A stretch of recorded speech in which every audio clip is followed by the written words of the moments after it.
Hello everyone. I am actually going on a very long break for the next 2 weeks due to personal reasons. But before I go on my break, I just thought I was thinking of making this video for a very long time, and now I think is the perfect time to do so. So in this video, I'll be recommending some excellent sources on Persian and Iranian history in general.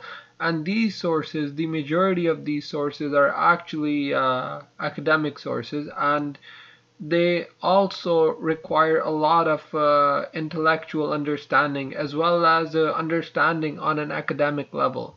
So let me begin this video first by talking about a few books from the Osprey series. Now, these books are only books which I have read personally and have used in my personal research on Iran and its great history. So let us begin now.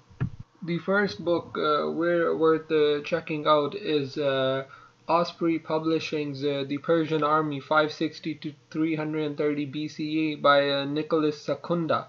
Now, this is an excellent book because it takes a look at a thorough and in-depth look at the Persian army, specifically focusing on the interactions between the Persians and the Greeks. But not only that, there's also a great look at the Iranian Navy, the Persian Navy rather, and just Persian war tactics during the Achaemenid era. And I think it's definitely a book worth picking up. If you cannot pick it up easily, you should still consider trying to find an online copy. Now, most of these books are available on Osprey's website, but if you cannot access them, just let me know and I will be able to scan parts of the book and get it to you whenever you want. Just let me know. I will likely upload it after I do that. So this is the first one, and now I'll get into the second one from Osprey. Kaveh Farouk's Sasanian elite cavalry 224 to 642 AD is another excellent book, and it does a very good job of thoroughly covering the Sassanian cavalry. It specifically focuses on the Sassanian cavalry, primarily cataphracts, but also other sorts of cavalry such as horse archers, and it's an excellent source. It also does a good job of emphasizing the superiority of Iranian weaponry at the time in comparison to the Romans, specifically Iranian cataphracts, which were later adopted by the Byzantines as well.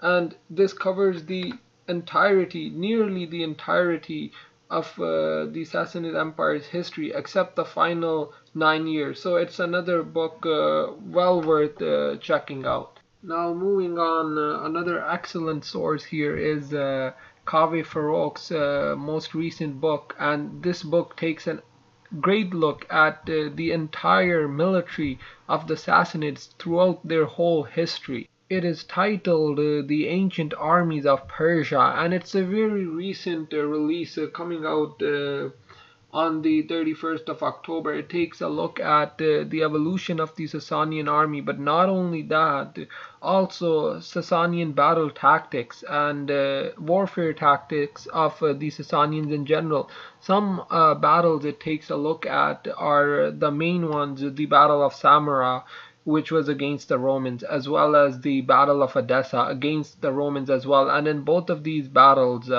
Roman emperors were either killed or captured. At Edessa, Julian the Apostate lost his life, and at Samarra, the Emperor Valerian was captured. So this is another excellent source taking a look at, and it's just an expansion on Kaveh's earlier book he did for Osprey in 2004, though it has a great deal of additional entries and additional, not only focusing on cavalry but also on infantry and archers, both horse and grounded archers. So definitely worth checking out as well. Next, we have Homayoun's the Persians. This is an excellent source, and for anyone wanting to get a good grasp, just a good general grasp of Iranian history, it's very well worth checking out. Now, it's not general, but unlike the other books I mentioned, it doesn't focus on a specific aspect of Persian history. Nonetheless, it covers the entirety of Persian history in enough of a depth for the reader to gain a decent understanding. And Kutuzin is actually a very good author, and this book is very well worth checking out. And I think it's one of the primary sources currently used in universities as textbooks for courses on Iranian history. Thank you. Now, the next book worth checking out here is one from one of my favorite authors, Parvaneh Purshariati, and this is an excellent source. It provides a sort of an alternate spin on the fall of the Sassanian dynasty, but nonetheless, it's a very vital source to understanding the collapse of a great dynasty in the face of Arab attack. So this book, I'll get into it right now.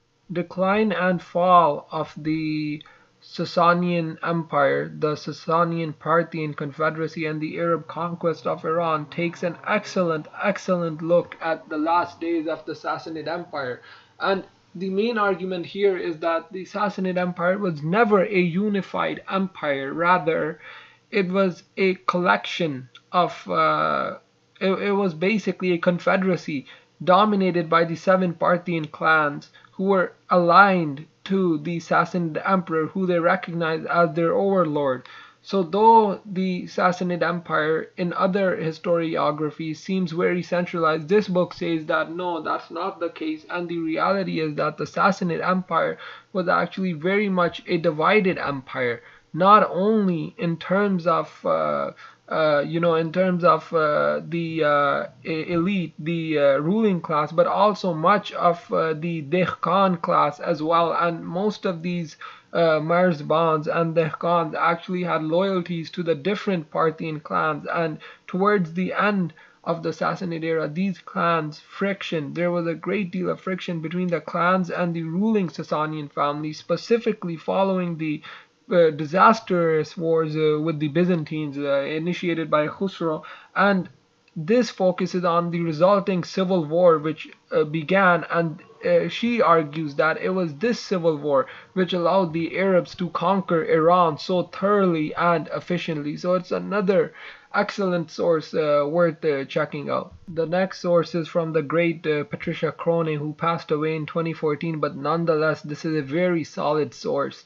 It's titled The Nativist Prophets of Early Islamic Iran, Rural Revolt and Local Zoroastrianism. Now, this book takes a look at how Zoroastrian ideals played a role in the early revolts, the 200 years of constant rebellions within Iran against Arab revolt, culminating in the decisive, well, this was actually in the midpoint, but this was a major culmination when Abu Muslim Khorasani led an army against the Abbasids, against the Umayyads, and overthrew the ruling Arab elite.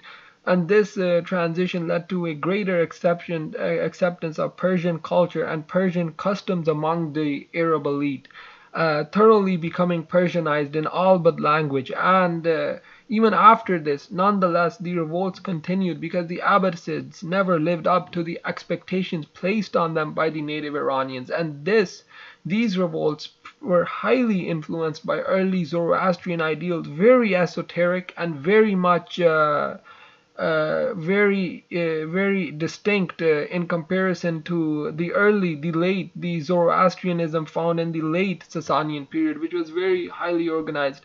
These revolts most likely resembled more so Mazdaism and Mazdakism rather, and less so Zoroastrianism as we know it today.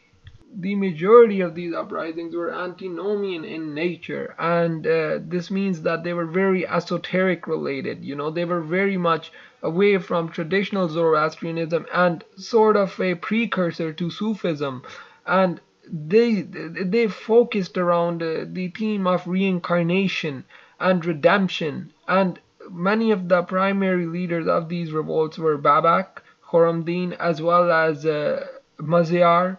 There were many others as well, but these are the two primary ones. And this goes into depth into each of these revolts. Sunpad's revolt, Babak's revolt, Mazyar's revolt, Mardawij's revolt during the Ziyarat period. So it's very much worth checking out and picking up. Thank you. That'll be it for this short video. I'll try to make another one on which has more modern Iranian related stuff in it, but this is definitely a good way to start if you want to learn more about Iranian and Persian history.